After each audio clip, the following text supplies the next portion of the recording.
Bismillahirrahmanirrahim. Assalamualaikum warahmatullahi wabarakatuh.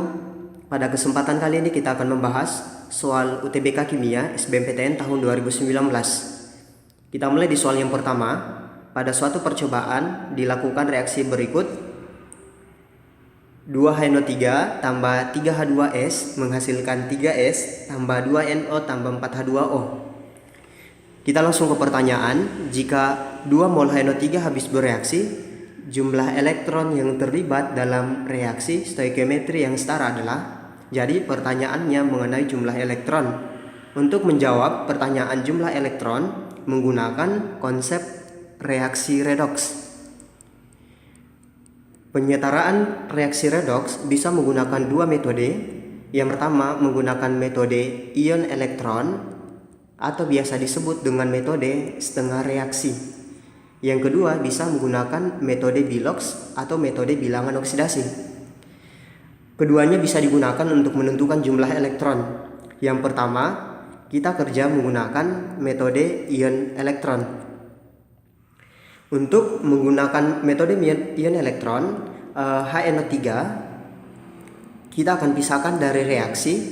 HNO3 akan menghasilkan dihubungkan dengan unsur yang mirip dengan HNO3 tapi ada di ruas yang sebelahnya, yaitu di ruas kanan. Berarti HNO3 akan dihubungkan dengan NO. Setelah itu diingat kembali aturannya bahwa dalam suasana asam ini tidak disebutkan suasananya asam, tapi karena yang bereaksi adalah asam berarti suasananya adalah suasana asam. Dalam suasana asam, untuk menyetarakan reaksi redoks, yang pertama tambahkan H2O pada ruas yang kurang oksigen sebanyak selisih oksigennya. Di ruas kiri oksigen terdapat 3, di ruas kanan oksigen terdapat 1. Berarti di ruas kanan kekurangan 2 oksigen. Supaya setara, di ruas kanan ditambah dengan 2H2O. Langkah yang kedua, tambahkan H+ pada ruas yang kekurangan hidrogen sebanyak selisih hidrogennya. Di ruas kiri hidrogen ada 1, di ruas kanan hidrogen ada 2 kali 2, 4. Berarti di ruas kiri kekurangan 3 hidrogen. Supaya setara kita tambah dengan 3H+. Setelah menggunakan metode asam, selanjutnya setarakan muatan dengan menambah elektron. Pada ruas yang kelebihan muatan, kita hitung jumlah muatan. Di ruas kiri muatannya ada HNO3, karena tidak memiliki muatan berarti muatannya 0. H+ positif 1, koefisien 3 dikali 3 jadi muatannya 3. Di kanan NO muatannya 0 dan H2O muatannya juga 0. Jadi ruas kanan kelebihan sebanyak 3 muatan. Supaya setara, ruas kanan akan ditambah dengan 3 elektron. Jadi jawabannya sudah kelihatan. Tapi untuk pertanyaan adalah untuk 2 mol HNO3. Untuk 2 mol berarti elektron yang dibutuhkan adalah sebanyak 3 dikali 2. Jadi jawaban yang tepat adalah 6 mol. Kenapa? Karena untuk koefisien HNO31 membutuhkan 3 elektron. Berarti koefisien untuk 2 mol HNO3 membutuhkan 6 mol elektron. Sekarang kita lanjut di metode yang kedua. Metode yang kedua menggunakan metode Bilox atau metode bilangan oksidasi. Nanti dibandingkan kira-kira cara mana yang lebih mudah. Dengan menggunakan metode Bilox, yang pertama kita hubungkan unsur yang mirip. Karena pertanyaannya HNO3 berarti sama, kita hubungkan dengan NO. Setelah itu kita tentukan masing-masing bilangan oksidasinya. Ada unsur H, ada unsur N, dan ada unsur O. Unsur yang kemungkinan berubah biloxnya adalah nitrogen, karena hidrogen sudah punya aturan, yaitu bilangan oksidasinya adalah positif 1. Oksigen bilangan oksidasinya minus 2, karena jumlahnya 3, berarti kalau dikali 3 jadinya minus 6. HNO3 merupakan senyawa netral sehingga total bilox sama dengan 0. Dan bilangan oksidatif nitrogen untuk memenuhi persamaan di atas yaitu positif 5. Untuk bilangan oksidasi N di ruas kanan, oksigen memiliki bilox minus 2 Karena senyawa netral total sama dengan 0, sehingga N memiliki bilog sama dengan plus 2. Hubungkan perubahannya, plus 5 menjadi plus 2, berarti reaksinya reduksi sebanyak 3 kali. Jadi untuk elektron yang dibutuhkan adalah 3, kalau koefisien HNO3 yaitu 1. Untuk 2 mol HNO3 berarti dibutuhkan 3 akan dikali 2 menjadi 6 elektron. Jadi sama, jawaban yang tepat adalah E. Sekarang kita lanjut di soal nomor 2 dengan pernyataan yang sama tetapi pertanyaan yang berbeda. Pada suatu percobaan dilakukan reaksi berikut.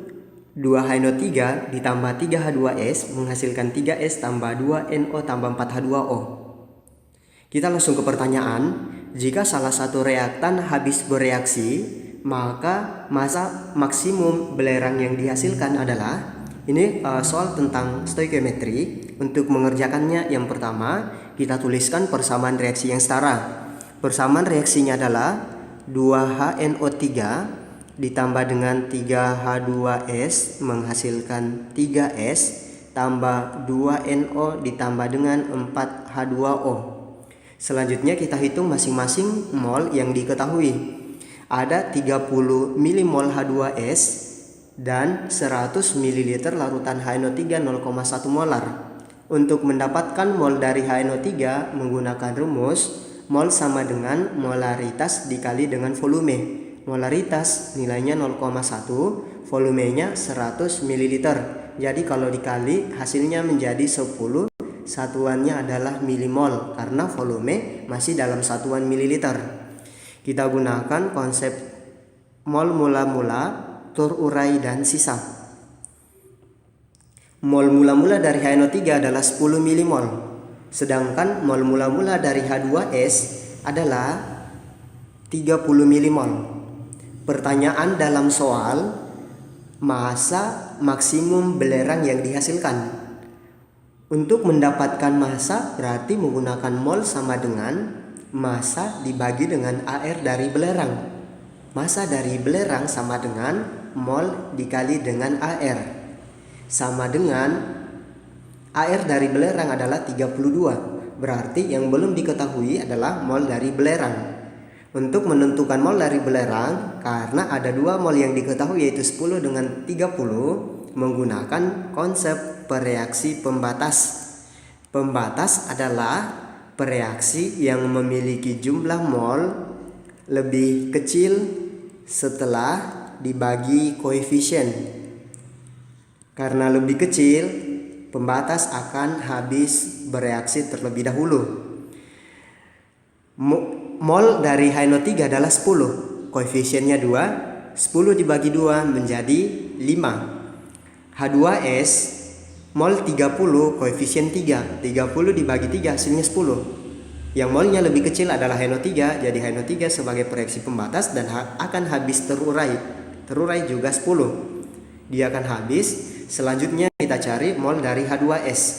Mol dari H2S adalah koefisien dari H2S yaitu 3 per koefisien HNO3 yaitu 2 dikali dengan mol dari HNO3 yaitu 10. Jadi hasilnya sama dengan 10 dibagi 2, 5. 5 dikali 3 sama dengan 15. Jadi diperoleh nilai mol dari S adalah 15.